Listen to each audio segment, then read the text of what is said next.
நிறுத்துவாங்கன்னு தெரியல. கொலையாளிகளை கண்டுபிடிச்சாங்க, உடனே தண்டிச்சாங்க, ஒரு நடவடிக்கை எடுத்தாங்க அப்படின்னு இல்லை. இப்போ அண்ணா பல்கலைக்கழகத்தில் முதல்ல 2 பேரும் நாங்கள் அந்த தங்கச்சியை துன்புறுத்தினது.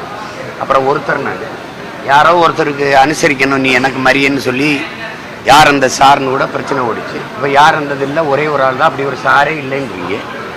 அவர் மேலே என்ன நடவடிக்கை? இந்த நடவடிக்கை சாலையில் வரும்போது திமுக கொடியை கட்டிக்கிட்டு வழியில் வந்த முன்னாடி போன பெண்களை கேலி பண்ணதுக்கு, மறித்து இது பண்ணதுக்கு, அந்த திமுக கொடி இருந்ததுக்கு உடனே அந்த ஒருத்தரை எடுத்து வாக்குமூலம் அந்த காவல்துறை வண்டியிலே வச்சு பதிவு பண்ணி வெளியிடுறீங்க. அப்படி இந்த ஞானசேகரனை நீங்கள் எது என்னென்ன பண்ண, எதுக்கு பண்ண, எவ்வளோ நாள் அது நடக்குது, யார் யார் இதை பண்ணீங்க, ஏன் அந்த பொண்ணை போய் இப்படி துன்புறுத்தீங்கன்னு அவர் கைது பண்ணிட்டீங்களா? அவன் வாக்குமூலங்க குற்றப்பதிவை என்ன இந்த மாதிரி ஒரு பாலியல் கொடுமை பண்ணிட்டான்னு சொல்லி பதிவு